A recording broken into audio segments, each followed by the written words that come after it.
Okay, let's be real for a second. Did anyone expect Deltarune to come out swinging this hard in chapters 3 and 4?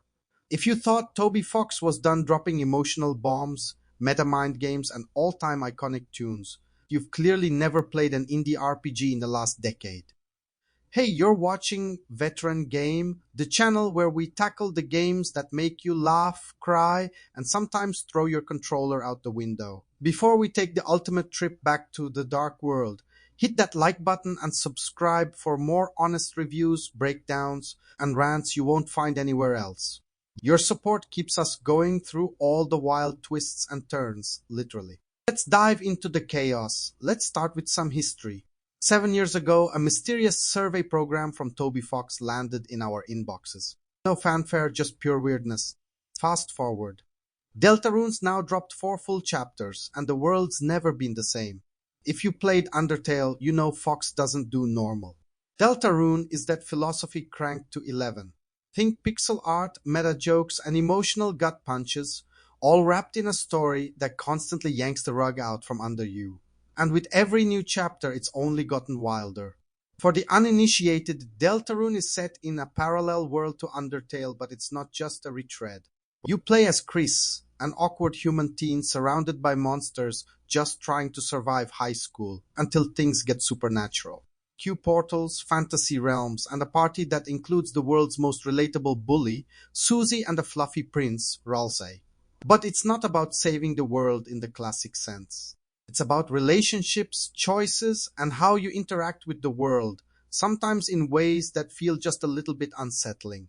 If you thought Undertale was meta, Deltarune takes the controller right out of your hands and stares directly into your soul.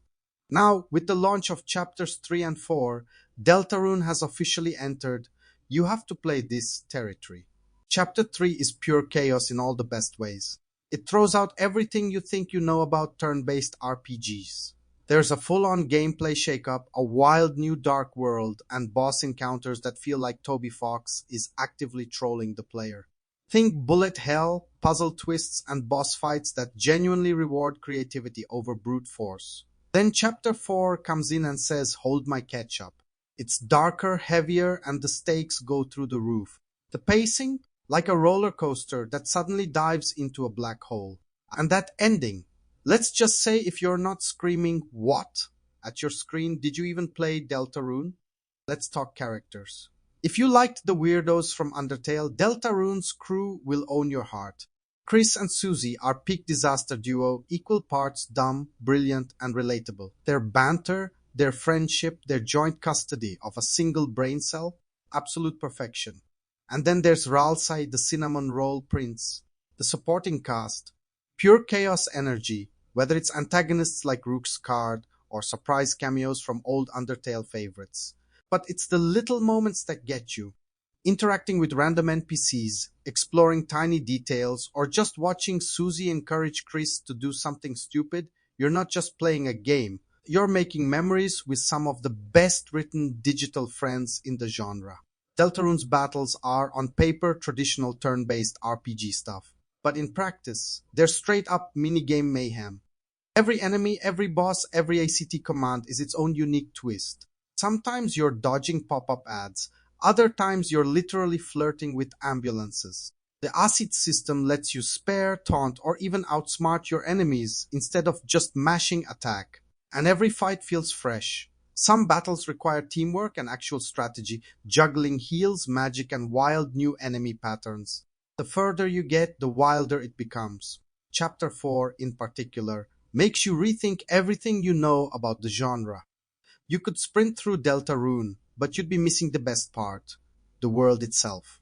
Every room, every menu, every piece of background pixel art oozes style and inside jokes. There's a literal running gag about moss. You'll find absurd items, hidden dialogue, and meta commentary everywhere. And the humor, it's rapid fire, absurd, and genuinely hilarious. Toby Fox's writing is so sharp, you could cut yourself on the punchlines. Whether it's poking fun at RPG tropes or letting you make the world's dumbest decision just because Susie dared you, there's never a dull moment. If you came for the story, you'll stay for the music. The Deltarune soundtrack slaps. Fox composed the whole thing himself, and it's loaded with catchy battle themes, emotional leitmotifs, and boss tracks that hit harder than most AAA games' entire soundtracks. Every new area feels elevated by the music, whether you're exploring neon-lit data cities or trudging through existential dread. There's always a track that hypes you up or hits you right in the feels. But Deltarune isn't just quirky jokes and banger music. It's dark too, really dark. The story goes places, exploring control, agency, and what it even means to be the player. The more you dig, the more you realize that not everything is as it seems. The endings, the choices, the way the game reacts to you.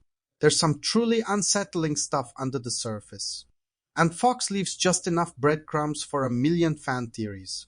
Who or what is Kris really? Why do our choices matter? Or do they? Every chapter raises new questions and almost never answers them. You'll want to talk about this game for hours, trust me. Nothing's perfect, right? Deltarune's pacing can get a little weird, especially in some of the mazy areas in Chapter 4. The game isn't finished yet, which means you'll hit a cliffhanger that'll haunt your dreams until the next drop. Some jokes or side bits might miss the mark, but honestly, that's nitpicking. If you want a totally finished epic, you'll need to wait. But what's here is already leagues ahead of most full-priced RPGs. So here's the deal.